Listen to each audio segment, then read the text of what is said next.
Hello. It's been a while since I've made a video, and I really didn't have anything new to share regarding my bicuspid aortic valve. There's lots of videos that I want to make, but trying to fit them in there. I appreciate many new subscribers to the channel.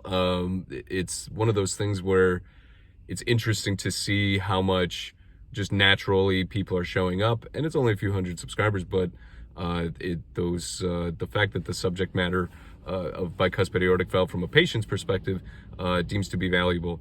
Now, speaking of valuable, I have some amazing news. I think that this is something that more people should be looking into with their bicuspid aortic valve, and it's very simple, and you'll see what it is.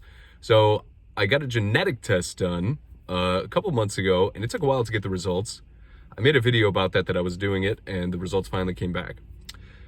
What was interesting was the day that they brought this information was yesterday, January 10th, and that is my stem cell birthday. It's been 1 year since I got my IV drip of stem cells, and I have grown so much since then in my health.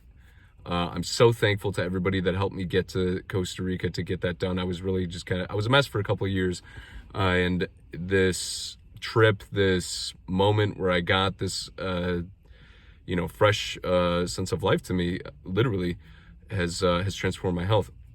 So they sent me this news on my stem cell birthday, and it was great. So the genetic test tested for a lot of different diseases, Warfarin syndrome. There's a lot of those types of genetic problems that can occur with somebody that contributes to bicuspid aortic valve. You're more likely to get it. And if you do have the bicuspid aortic valve in conjunction with those diseases, then it deteriorates faster. And so it's very important information to know. My results came back and they're completely negative. That means that I don't have any of these types of genetic problems that are going to contribute to a faster wear down of my aortic valve and my aorta as a whole, and my heart and just life. So I do want to encourage people to get this done. It was a simple test. There's probably a cardiology hospital near you that can do it. The place itself is called Invitae, Invitae, I believe. And that company sort of ordered it through my hospital. And then, big kicker at the end, the guy who was helping me said that he submitted the test to a genetic program, a grant, and so the test, it was going to be about $450, but it ended up being free. So that was a nice little surprise there that they didn't warn me about, and so that only added to the good news. So it's like I said, it's important to understand if you have one of these diseases, because if your valve is going to wear down faster, that can indicate whether or not it's a good idea to go with different types of valves, timing, all that stuff, if you're going to do if you're going to do surgery. So very important stuff. Other good news, my blood pressure is consistently lower. Like it was consistently, I would kind of lie to myself and be like, it's in the 130s, but really consistently it was measuring in the 140s. Now it's measuring consistently at 131. That seems to be my new low/high that my blood pressure is going through. And I'm so thankful for this, because again, I'm trying to get my blood pressure down to be about 110, and hopefully, and I mean, at least get to 120. So it's that much more of a little push. I've lost a good 7 pounds in the last 6 months. I've lost a total of 10 pounds over the last year.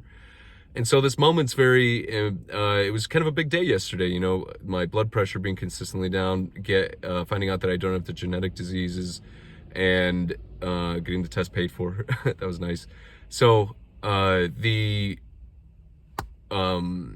thing that I think that this changes for me as a patient is important. It's actually very important to know that I don't have the genetic test.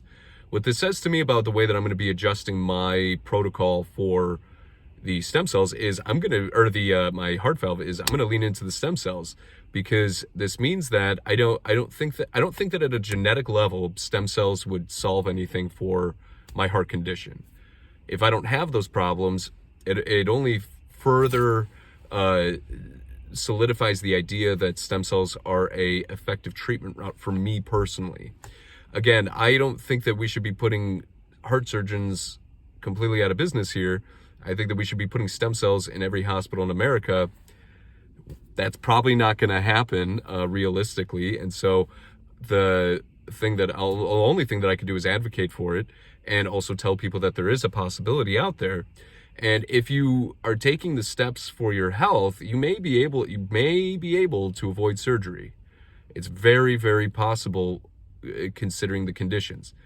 Again, I don't know your specific situation. Some people have very deformed heart valves. Some people have multiple problems with their heart, structural problems with their heart. There's no one size fits all anyway, and sometimes surgery is the best option. But I do dislike the fact that I was knowing that the stem cells are out there. Cardiologists know that they're out there. But the fact that when I was told that I needed heart surgery, it was, you need to do this now. And I sort of resent that, in a sense, to the system, not necessarily to the individual doctors, but to the system, that is the culture amongst the cardiologists, that stem cells are not being pushed in a way that's helpful to those that really could use it.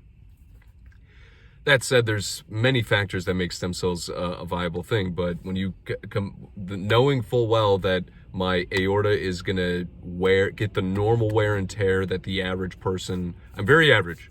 I'm an average height, and I got an average bicuspid valve, and so that means that I have some complications with it because I was in a poor state of health, but pushing for the health, I'm about to go into the gym. That means that I'm going to be able to continue on this path of increased possibility with my health. And it also means that if I just take my time and I feel okay, I don't need to rush the stem cells either. So I'm in a very fortunate, thankful position, and I hope that others that are watching find themselves in that spot too, and you're not suffering from anything major because of this disease. So good luck to you, whoever you are. I hope that you got something very interesting and educational out of this video. Always consult with your doctors and try to form a nice whole picture of what's going on with your heart. If you don't have a full picture of what's happening with it, it's going to be very, very difficult for you to find out what treatment options, the whole totality of what treatment options are out there for you. So good luck to your health, and I'll see you in the next video, guys.